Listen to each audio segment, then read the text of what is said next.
Hey guys, how's it going? Michael Troy here. Today we are looking at the Return of Megaton Man, issue 3 of 3, as part of Megaton Man Mondays, if you've been following for the past several weeks. The most exciting weekly series on YouTube. This is a great issue, the final in this little mini-series, the follow-up to the initial Megaton Man series, The Return of Megaton Man by Don Simpson. Full guns blazing. Beautiful cover. The Golden Age Megaton Man is back and rejuvenated Uncle Farley. How great is that? Beautiful cover by Don Simpson. He's doing all the coloring by this time, I think. Woo woo bonus pages. So the opening page, this is First World indie publisher comic problems. So the first two issues were 24 pages, and the printer was like, it's not worth our time to do 24 pages. It's cheaper and more economical, whatever, to expand it to 32 pages like you should be doing, because those were the perfect issues of Megaton Man before Border Worlds interloped and ruined everything. I feel like that might have been the beginning of the end. But so this is going to have some bonus material with like a cut scene from a previous issue of Megaton Man, and I think some sketch work and maybe a pinup. So worth sticking around for, eh? All right, guys. So subscribe to my channel if you haven't already. Hit that like button. Let's get into this puppy. Did I already say that? I feel like a robot by now, and I feel like if I'm repeating myself, forgive me.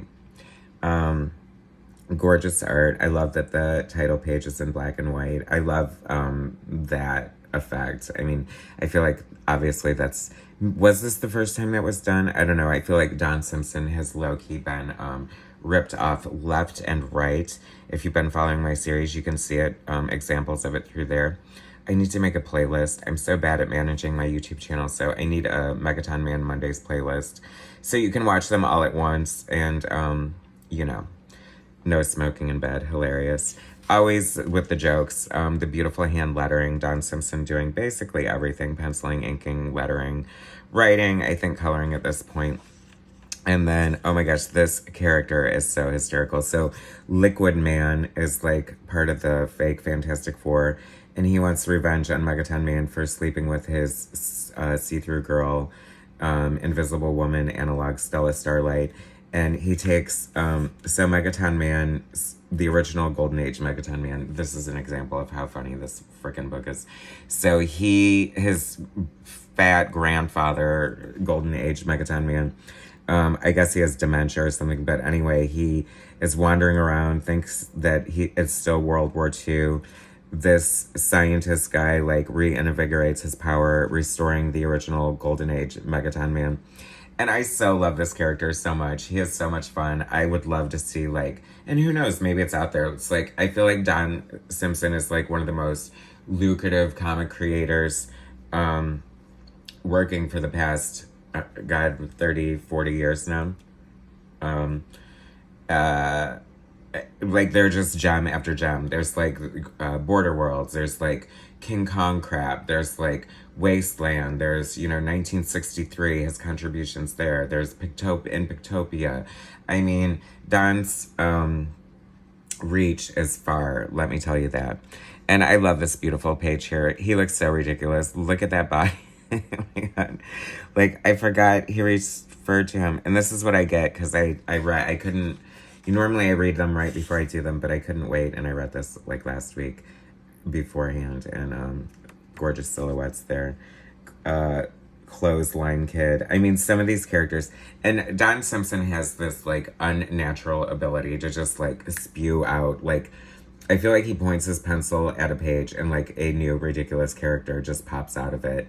Like either a completely original one or a perfectly ridiculous, lampooning, hysterical analog of some existing character. Because he's very much about the humor and the satire. But it's also excellent storytelling with beautiful art and just great laughs, but there's a lot of heart to it too. Like, I really do feel for a lot of these characters. So the conceit here, I guess, is that this Gamble Entertainment Corporation has restored Megaton Man to from his depowered self much to his chagrin, because they have a vested interest. They're making the comic strips, and they are, making a profit from him. So, which is a laugh in itself, right? Because it's like, how profitable are comic books? I mean, I don't, it's like, even though the movies are benefiting, the comic books still aren't. And, there's something, like, how do we fix that? That feels so broken. Like, why don't I've said this before, and, it's worth repeating, like, why don't the movie companies, like, look at the comic book companies as part of promotion? It's like, the new comic stories of today are going to be the movies 10 years from now. So you might as well be paying top talent to treat your characters right and come up with the next best catalog of stuff. Because if you keep rehashing and recycling what Frank Miller and Chris Claremont wrote 30 years ago, you're eventually going to water it down and wear it out if it hasn't already happened. I don't know. Just a few words of sage advice there. I mean, I have all the answers. I love this panel here. That is so much fun. I mean, that's what I'm saying. It's like, I feel like this is so satisfying for as a comic book fan on so many levels, especially if you're a fan of superhero comics, which is, my main love, has always been. Of course, it's not just superhero comic books, but that's what drew me in. That's what draws a lot of people in. But, so it's got the superhero action with a great, big, gorgeous, explosive pages, and the superhero drama and action, the colorful costumes and names. But then it has humor. It has like side-splitting humor. Like, it is really hard to make me laugh, and I have to say, like, Don Simpson's humor consistently makes me laugh, and I feel like that should be your gauge for humor. You know what I mean? If you're just laughing at everything, then, well, I guess you'd laugh at this too. I mean, how fun, right? Golden Age versus what? I mean, I guess that's a question for Don. And do you have a weekend with Maury's? A Fridays with Don coming up. That I'm just dying to ask him so many questions, and I would just love to see so many things happen. And Megaton Man, the year is 2023 is the year of Don Simpson. We have the Megaton Man omnibus coming out. We have the much anticipated, controversial sequel to the Alan Moore's 1963, the follow-up annual 30 years later. I forgot exactly what he's calling it. X amount of comics, Don Simpson, blah, blah, blah. It's coming. Fantagraphics is going to publish it, I believe, along with these gorgeous Megaton Man omnibus for the first time ever, which Don Simpson has held onto the original art for all these years, so he's sort of remastering it. He's scanning all the art, and it's going to be in gorgeous freaking black and white, which I'm so excited about. And it always makes me happy to see, like, the M. I'm from Ohio, so I'm very familiar with the Michigan logo.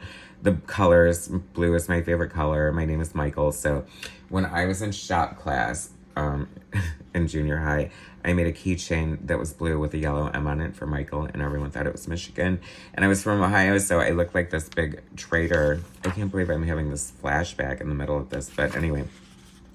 So finally, Stella Starlight gives birth to her and Megaton Man's love child. And how exciting is that? Pamela Jointly. I love this. All of them in the hospital. And suddenly, Megaton Man doesn't have his powers anymore. I don't get it. Like, maybe he can change back and forth now. I don't know what's happening. But he's big there, but he's shrinking. I don't know. If there's something meta or something happening going on here, I don't know. But either way, it ends with the birth of a child. I feel like I don't know exactly where we're going from here, but we're going to go. So I still haven't decided if I'm going to make Border Worlds part of... Can I get some feedback from my viewers? I know there's at least 50 people watching this. I would like you to be a little more engaging. I feel like we're doing something important here. But, so next, I think I'm moving to Don Simpson's Bizarre Heroes, because Megaton Man is part of that. I know it feels like a stretch, but, stuff to look forward to. So here we come to the bonus section. This art looks cool. I love this. I immediately thought of one of my new favorite artists, Raven Perez, who does some comic called Raven's Dojo, if you want to check it out. But he does very much like this style. And I can't help but wonder if this was an influence, but I doubt it. But it's like usually black and white with like one solid color, and I love it. I think it's so cool. It's so interesting how Don Simpson's signature really looks like Will Eisner's there. I wonder if, and you know, obviously in certain characters, and there was a lot of White Eisner references going on. I feel like he has an influence in a way. Obviously, I mean, I feel like there's a direct example of that coming up. But love these outtakes. Oh my gosh, like the Martians, the partiers from Mars. Like, I don't know why these scenes were cut or whatever, but the art is just like jaw-dropping. It looks so good. This page is in particular is very cool. Obviously, it must have not fit somehow, but I'm so glad it's included here. And I love all this gorgeous black and white zip. It looks so cool. I honestly want to see like I don't know. I think that a possibility that I had read or something like Don